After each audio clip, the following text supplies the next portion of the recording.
Halo warga Indonesia dimanapun kalian berada, baik dari Sabang sampai Merauke, baik yang suka pakai masker kain, masker sensi maupun masker yang ada gambar mulut orang biasanya itu di mulutnya itu. Semoga kita semua sehat selalu. Sudah lama saya tidak bikin konten, saya juga kangen sama kalian. Pasti kalian juga kangen pengen dislike konten saya. Saya tahu itu. Pasti banyak yang tidak suka dengan konten saya, tapi tidak apa-apa. Saya tidak menyerah bikin konten.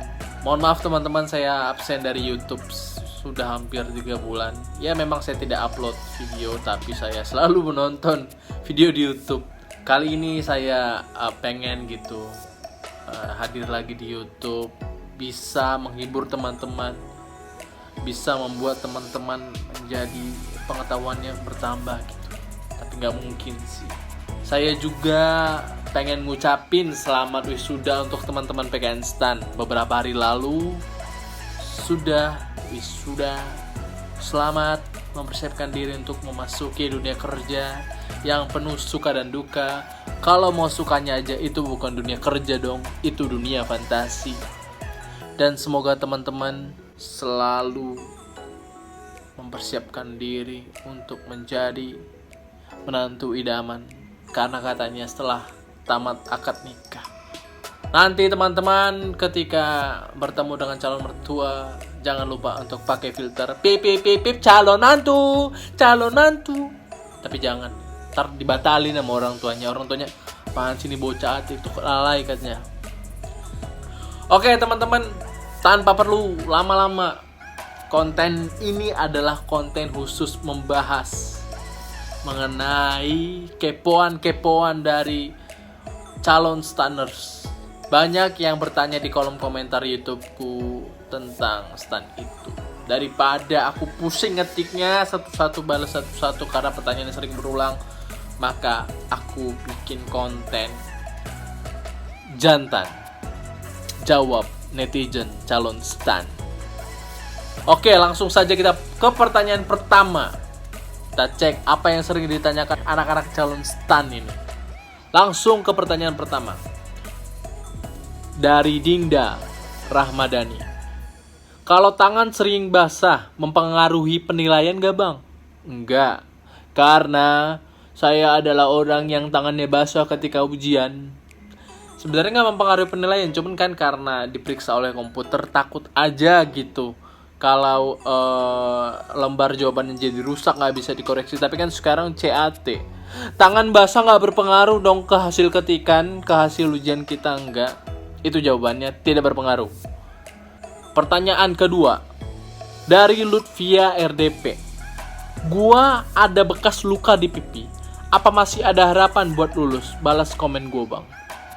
Hey Lutfia, bekas luka kan gak masalah dong. Emang apa hubungannya bekas luka sama dengan kuliah di STAN gitu? Kecuali Anda bekas narapidana atau bekas koruptor. Nah itu baru jadi masalah. Ya gak masalah, gak apa-apa. Bekas luka tuh gak masalah, gak jadi objek penilaian dosen juga gitu.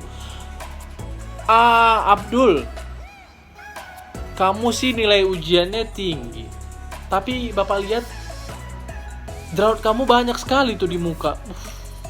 Attitude kamu jelek. Gak gitu dong. Hei, gak gitu. Oke, jadi bekas luka di pipi gak mempengaruhi. Mau bekas luka, bekas jerawat, bekas korengan, tidak masalah. Kita lanjut ke pertanyaan ketiga dari Muhammad Fadel. Kak, kalau kelainan tulang punggung skoliosis, bagaimana kak, berpengaruh atau enggak? Ini aku disclaimer dulu, ini adalah asumsi aku sendiri.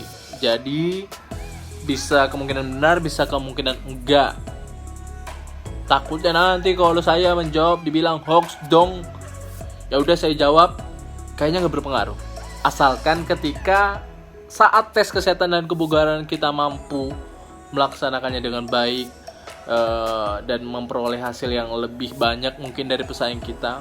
Saya punya teman, dia punya kelainan tulang skoliosis, tapi tetap masuk dan lulus kok, dan bahkan sekarang sudah bekerja. Oke. Kemudian pertanyaan selanjutnya dari Bintang Mahaputra R. Ini pertanyaannya seputar fisik juga. Kak, kalau tangannya agak bengkok gitu, ngaruh gak sih nanti buat lolosnya? Soalnya abis main bola, kan di body itu, terus jatuh. Salah nahan, malah pakai tangan jatuhnya. Bukan jatuhin badan aja. Tapi itu udah lama sih pas SD. Bintang. Kalau bahas masalah tangan bengkok nih, jari saya juga agak bengkok ini. Saya pernah nabrak orang waktu main futsal gitu.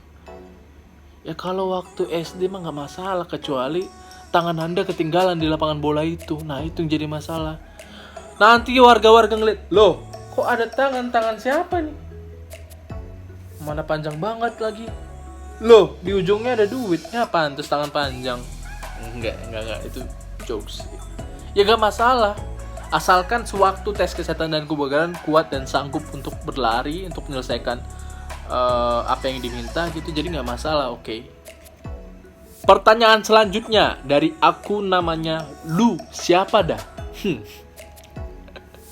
Ini yang biasanya pakai akun second, akun keduanya untuk memfitnah dan memaki-maki selebgram artis nih, kerjanya nih pasti. Tapi kita nggak boleh suzon teman-teman. Mari kita jawab pertanyaannya. Kak, kalau giginya berlubang banyak nggak bisa lulus ya?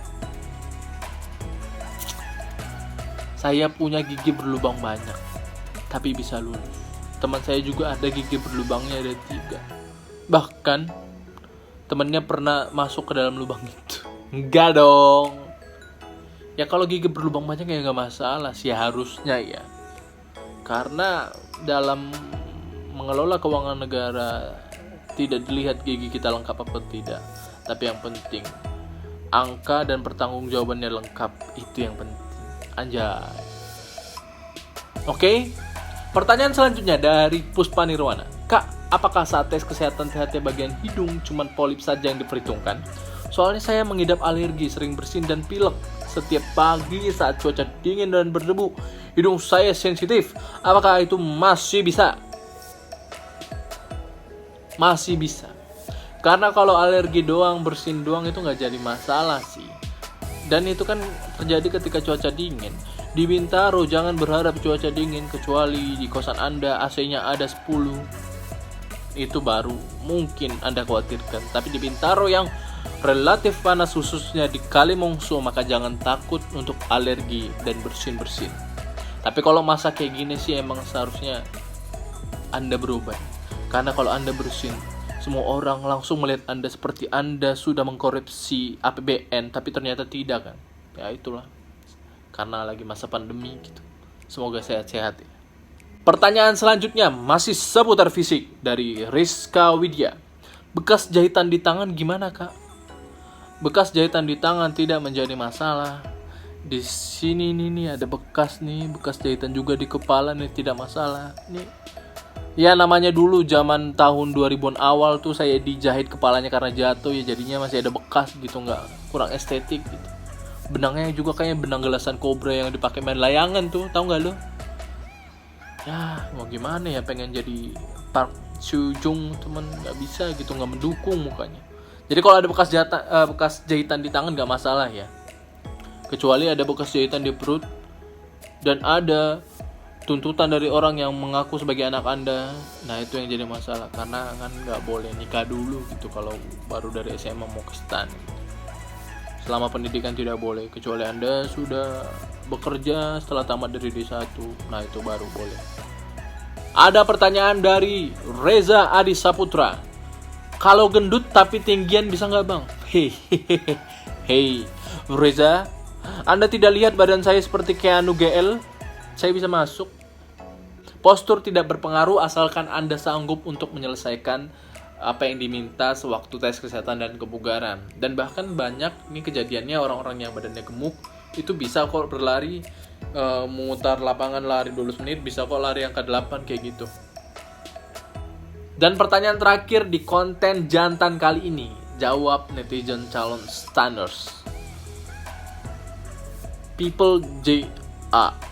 Sama, ini biasanya orang-orang yang nge-hate dan memaki-maki selebgram seperti KKI dengan akun palsunya. Pertanyaannya, Kak, ada minimal syarat dari mata minus nggak ya? Selain bea cukai. Tidak. Selain bea cukai, tidak ada persyaratan terkait mata minus, mata plus, dan mata silinder. Jadi, nggak masalah untuk jurusan selain bea cukai, bisa. Mau matanya minus 5, minus 6, tidak masalah, oke? Itu aja pertanyaan yang bisa saya jawab di konten jantan pertama ini. Jantan, jawab netizen calon stan. Nantikan jawaban-jawaban saya selanjutnya di konten-konten berikutnya. Jangan lupa di subscribe teman-teman. Subscribe dan share ke teman-teman kamu. Oke, terima kasih.